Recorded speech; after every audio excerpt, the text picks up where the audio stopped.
بسم اللہ الرحمن الرحیم۔ السلام علیکم۔ شب معراج میں جب رسول کریم صلی اللہ علیہ وسلم ایک نہایت خوبصورت اور وسیع و عریض محل پر سے گزرے تو اس کی معطر فضاؤں نے آپ کو حیران کر دیا۔ وہاں کی بھینی بھینی خوشبوئیں نہ صرف یہ کہ محل کے ماحول کو مہکا رہی تھیں بلکہ گزرنے والوں کے دماغوں کو تازگی و شادابی عطا کر رہی تھیں۔ آپ صلی اللہ علیہ وسلم نے معتجب ہو کر جبرائیل علیہ السلام سے پوچھا، یہ کس کا ٹھکانہ اور کس کی ملکیت ہے؟ انہوں نے ارشاد فرمایا، یہ فرعون کے گھر والوں کی ماشطہ اور اس کے معصوم بچوں کا محل ہے۔ سبحان اللہ! مومنہ خاتون یہ محل جس میں اس کی اور اس کے معصوم پھولوں کی روحیں ہنسی خوشی سے برزخی زندگی بسر کر رہی ہیں، دراصل یہ اس قربانی کا بدل اور صلہ ہے جو اس نے ایمان قبول کرنے کی خاطر دی۔ دولت دنیا سے محروم اور دولت ایمان سے مالا مال، یہ خاتون اپنے پھولوں جیسے خوبصورت اور کبوتروں کی طرح بھولے بھالے معصوم بچوں کا پیٹ پالنے کے لیے اس دور کے مغرور اور سرکش بادشاہ کے محل میں مزدوری کرنے جاتی اور دن بھر کام کر کے شام کو واپس لوٹتی، معصوم بچوں کو کھانا کھلاتی اور اللہ کا شکر ادا کر کے سو جاتی۔ صبح سویرے بچوں کو ناشتہ تیار کر کے کھلا دیتی اور محل میں جا کر اپنے ذمے لگائے گئے کام سر انجام دیتی۔ چونکہ یہ خاتون نہایت پاک باز اور دانش مند تھی، اسی لیے عرصہ دراز سے شاہی محل میں تعینات رہی اور اپنے امور خوش اسلوبی سے سر انجام دیتی رہی۔ ان دنوں سیدنا موسیٰ کلیم اللہ اور فرعون مصر کے درمیان مقابلہ زوروں پر تھا۔ حضرت موسیٰ اور ہارون علیہ السلام کی حیرت انگیز کامیابیوں نے اور اس کے حواریوں کی نیندیں حرام کر رکھی تھیں، چونکہ اس متکبر ظالم کے پاس اقتدار تھا۔ فرعون مصر اس لیے وہ جب کبھی سنتا کہ اس کی قوم کے کسی باشندے نے ایمان قبول کر لیا ہے تو اسے خوفناک سزائیں دیتا، کسی کے ہاتھ پاؤں کٹوا دیتا اور کسی کو لکڑی کے تختے پر لٹکا کر اس کے ہاتھوں اور پاؤں پر میخیں ٹھوک کر سر عام لٹکا دیتا۔ اس کے اسی طرح کے مظالم کے دورانیے میں حضرت موسیٰ علیہ السلام کی دعوت فرعون کے محل میں بھی پہنچ گئی تھی۔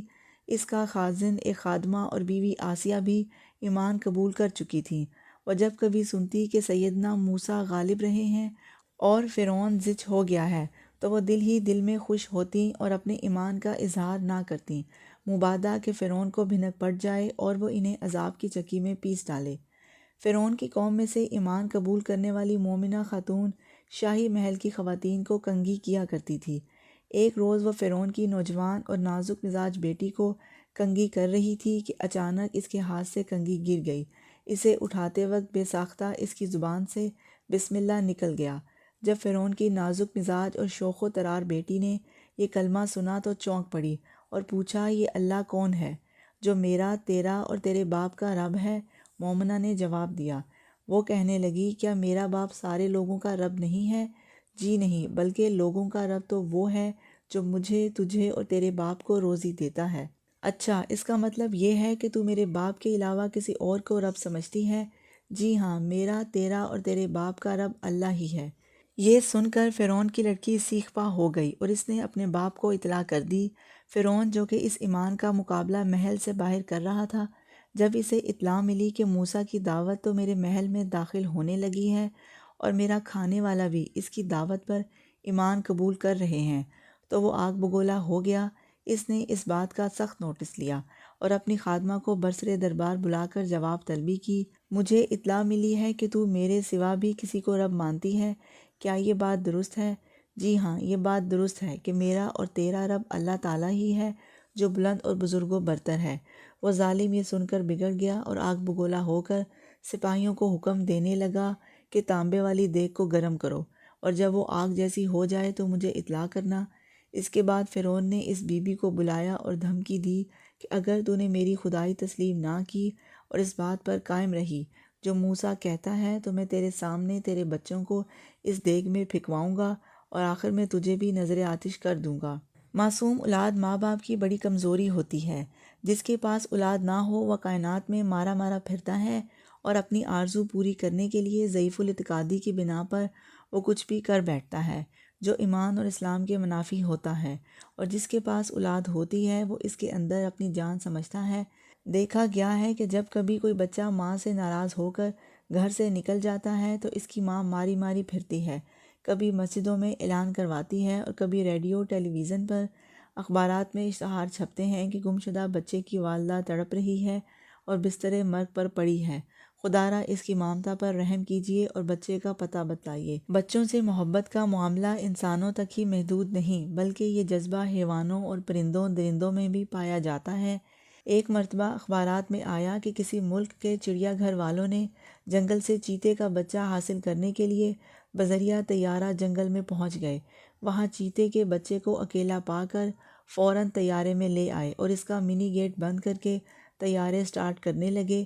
اس عرصے میں بچے کی ماں آ کر طیارے سے چمٹ گئی۔ جوں ہی طیارہ اڑا وہ بھی اس کے ساتھ فضاؤں میں لہرانے لگی۔ پائلٹ نے یہ صورتحال دیکھ کر ترس کھایا اور طیارہ اتار کر بچہ رہا کر دیا۔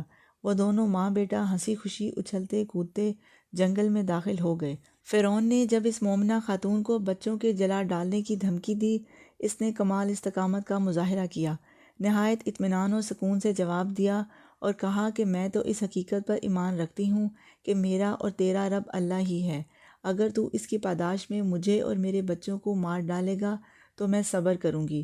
چنانچہ اس ظالم نے جب دیکھا کہ دیگ گرم ہو کر آگ کی طرح دہکنے لگی ہے تو اس نے اس کے بچوں کو پکڑوا کر اس کے سامنے کھڑا کر دیا اور کہا کہ اب بھی وقت ہے، موسیٰ کے دین سے پھر جا اور بچوں کے ساتھ زندگی گزار۔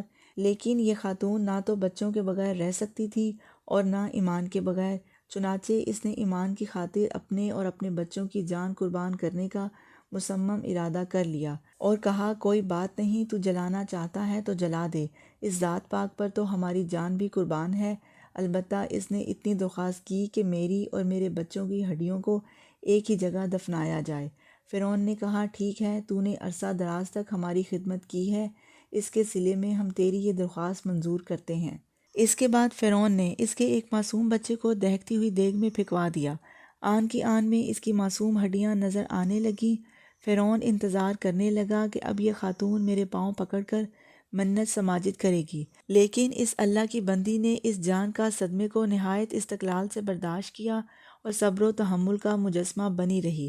پھر اس نے دوسرا بچہ بھی پھینکوا دیا، لیکن یہ حرف اف تک زبان پر نہ لائی اور ایمان پر قائم رہی۔ اس کے بعد فرعون نے تیسرا بچہ پھینکوا دیا، وہ بھی آن کی آن میں جل گیا اور اس کی ہڈیاں صاف نظر آنے لگیں۔ جب اس نے دیکھا کہ یہ تو ٹس سے مس نہیں ہوتی تو اس کی آتش غضب بھڑکی اور چوتھا بچہ بھی دیگ میں پھینکوا دیا۔ سب سے آخر میں چھوٹے بچے کی باری آئی اور اس وقت وہ اپنی ماں کی گود میں تھا۔ فرعون کے سپاہیوں نے جب اسے ماں کی گود سے چھینا اور اسے گھسیٹتے ہوئے دیگ کی طرف لے جانے لگے تو ماں کے صبر کا پیمانہ لبریز ہو گیا۔ اس کے سامنے دنیا اندھیر ہو گئی اور قریب تھا کہ وہ دیوانی ہو جاتی، لیکن بچے کو اللہ نے قوت گویائی عطا فرمائی اور وہ بولا امی جان صبر کرو، حق تعالیٰ شعلہ کی راہ میں قربانی دینا افضل نیکی ہے۔ اسے صبر آ گیا۔ آخر میں اسے بلا کر کہا گیا اب تو تیری عقل ٹھکانے آ گئی ہوگی۔ اس نے جواب دیا جی ہاں، میری عقل ٹھکانے پر ہی ہے اور میں اسی بات پر ثابت قدم ہوں کہ میرا اور تیرا رب اللہ ہی ہے۔ فرعون یہ جواب سن کر مزید بگڑ گیا اور اسے بھی بچوں کے ساتھ پھینکنے کا حکم دے دیا۔ چنانچہ جب اسے بھی دیگ میں پھینک دیا گیا تو فرعون کی بیوی آسیہ نے بھی ایمان کا اظہار کر دیا اور اسے اس سے زیادہ المناک مصائب کا سامنا کرنا پڑا۔ اسے بھی سولی پر چڑھا دیا گیا اور اس کے ہاتھوں اور پاؤں میں میخیں ٹھوک دی گئیں اور اسے تختے سمیت دھوپ میں لٹکا دیا گیا۔ وہ بیچاری کئی دنوں تک سسک سسک کر اللہ کو پیاری ہو گئی، لیکن آخری دم تک ایمان پر قائم رہی۔ اللہ تعالیٰ نے ان کی قربانیوں کو قبول فرمایا اور جنت میں اپنے پاس انہیں جگہ عطا فرمائی۔ میری دعا ہے کہ اللہ ہم سب کی مغفرت کرے اور خاتمہ نیک کرے۔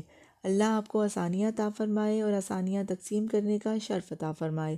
آپ سب کا بہت بہت شکریہ۔ آپ لوگ میری ویڈیو دیکھتے ہیں، سنتے ہیں، سمجھتے ہیں، پسند کرتے ہیں، شیئر کرتے ہیں اور میرے چینل کو سبسکرائب کر کے مجھے موٹیویٹ کرتے ہیں۔ جزاک اللہ۔